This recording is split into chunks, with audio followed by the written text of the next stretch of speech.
बंगाल के बाद दूसरे चुनावी राज्य तमिलनाडु पर आ जाते हैं, जहां टीवी के चीफ विजय थलपति सरकार बनने के लिए तैयार है। बस पेच यह है कि विजय राज के पार्टनर कौन कौन होंगे, क्योंकि विजय ने तमिलनाडु जीतकर राज्य की राजनीति के सारे पुराने समीकरणों को ध्वस्त कर दिया है। तमिलनाडु में नई सरकार को लेकर हलचल तेज है।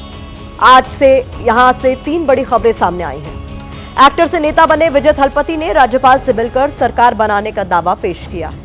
विजय का शपथ ग्रहण समारोह कल होना है, लेकिन अब इस पर सस्पेंस बन गया है। राज्यपाल टीवी के प्रमुख विजय थलपति के सरकार बनाने के दावे से संतुष्ट नहीं है, क्योंकि कांग्रेस के समर्थन के बाद भी टीवी के बहुमत के आंकड़े से दूर है, जबकि वीसीके और लेफ्ट पार्टियों ने समर्थन देने पर अभी तक अपना रुख साफ नहीं किया है।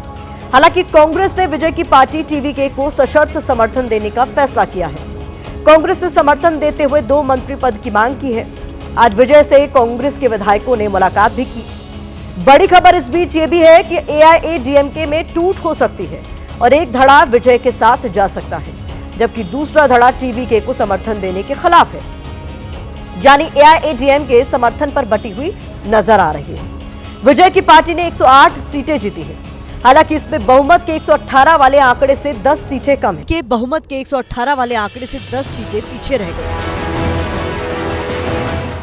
लेकिन विजय के लिए कोई मुश्किल नहीं है, क्योंकि उनकी सफलता का सहयोगी बनने के लिए राजनीतिक दलों में होड़ मची है।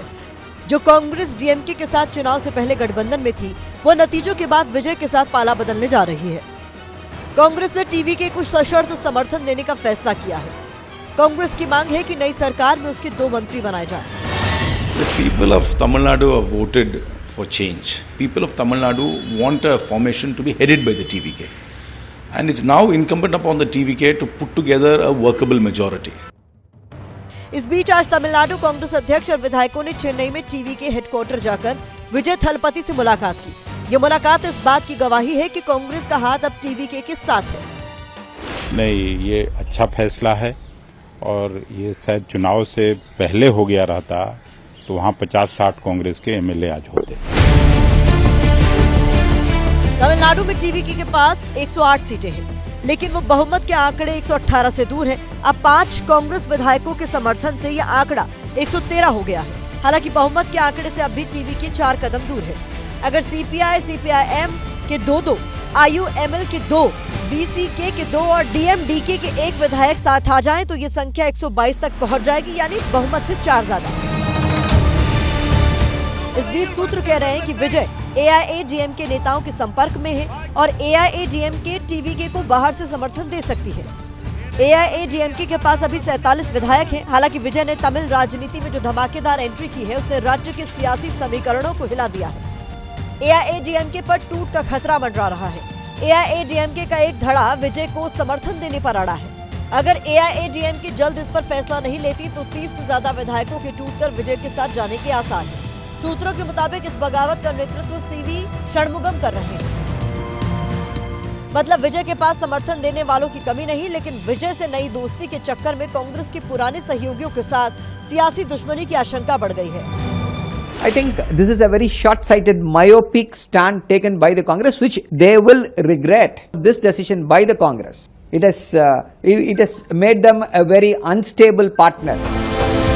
सरकार हो या विपक्ष में बैठने का वक्त, डीएमके और कांग्रेस के बीच तमिलनाडु में लगभग 20 सालों से गठबंधन रहा है। दूसरी तरफ बीजेपी कांग्रेस मौका परस्त पार्टी है। डीएमके हारी, उससे कूद कर वो जाकर टीवीके में मिल रहे हैं, तो सबसे बड़ी मौका परस्त पार्टी तो है ही कांग्रेस पार्टी। इस बीच विजय की शपथ की तैयारियां शुरू हो गई। एक तरफ विजय के शपथ ग्रहण समारोह की तैयारियां चल रही है, तो दूसरी तरफ सरकार गठन को लेकर तस्वीर अभी भी साफ नहीं है। सूत्रों के मुताबिक राज्यपाल ने विजय के दावे पर कानूनी राय मांगी है और साफ कहा है कि बहुमत के लिए जरूरी 118 विधायकों का समर्थन पत्र होना चाहिए। अब आज देर रात तक का या कल तक ये तो साफ हो ही जाएगा कि विजय राज के साथ तमिलनाडु की नई सरकार में कौन कौन शामिल होगा। लेकिन कांग्रेस ने जिस तरह आधिकारिक रिलीज जारी कर विजय राज को समर्थन देने की बात कही है, उसने डीएमके के साथ उसकी दोस्ती में मतभेद की दीवार खड़ी कर दी है, क्योंकि कांग्रेस ने कहा है कि ये गठबंधन सिर्फ इस सरकार तक सीमित नहीं है। बल्कि आगे आने वाले निकाय चुनाव से लेकर लोकसभा और राज्यसभा के चुनाव तक इस गठबंधन की नींव रखी गई है। अब कांग्रेस के इस कदम का मतलब क्या है वो आपको समझाते हैं। कांग्रेस का लगभग बीते 20 सालों से डीएमके के साथ गठबंधन है।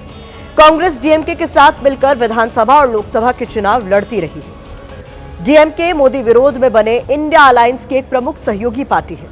अगर डीएमके और कांग्रेस के रास्ते अलग होते हैं तो डीएमके इंडिया गठबंधन से बाहर हो सकती है। डीएमके के लोकसभा और राज्यसभा को मिलाकर 30 सांसद हैं। अगर डीएमके विपक्षी गठबंधन से अलग हुई तो बीजेपी के खिलाफ विपक्ष की एकजुटता कमजोर हो जाएगी। डीएमके के अलग होने के बाद इंडिया गठबंधन की एकजुटता पर ही सवाल उठने शुरू हो जाएंगे, क्योंकि डीएमके चीफ एमके स्टालिन को अगर लगेगा कि कांग्रेस उन्हें राज्य में कमजोर कर रही है तो वो राष्ट्रीय गठबंधन में रहने के बजाय राज्य में अपनी क्षेत्रीय पहचान को बचाने में प्राथमिकता देंगे। हालांकि राजनीति अनुमानों पर नहीं, नफा नुकसान पर चलती है। इसी नफा नुकसान को विजय थलपति भी देख रहे हैं। सुनिए एक्सपर्ट इस पर क्या कह रहे हैं। छोटे छोटे पार्टियां मिलके ये बन जाएंगी, आ जाएंगे। ऑल्दो अभी डीएमके का थोड़ा प्रेशर है अपने पुराने अलाइज के ऊपर, लेकिन लगता है कांग्रेस जो इन लोगों से पहले से बातचीत कर रहा है तो ये नंबर तो जुट जाएंगे बड़े आराम से। और नहीं भी हो तो जो एआईडीएमके के अंदर ही दो फाड़ हो सकता है। पार्टी के अंदर मतभेद काफी ज्यादा हो गए हैं और उनमें से एक धड़ा जो है सपोर्ट भी कर सकता है। विजय की शपथ को लेकर सस्पेंस और गहरा गया है। कल विजय को समर्थन देने के लिए लेफ्ट पार्टियों की बैठक होने वाली थी। अब खबर यह है कि बैठक को स्थगित कर दिया गया है। दूसरी तरफ वीसीके भी शुक्रवार को बैठक करने जा रही है। ऐसे में विजय थलपति की शपथ कब होगी, इस पर सवाल खड़ा हो गया है।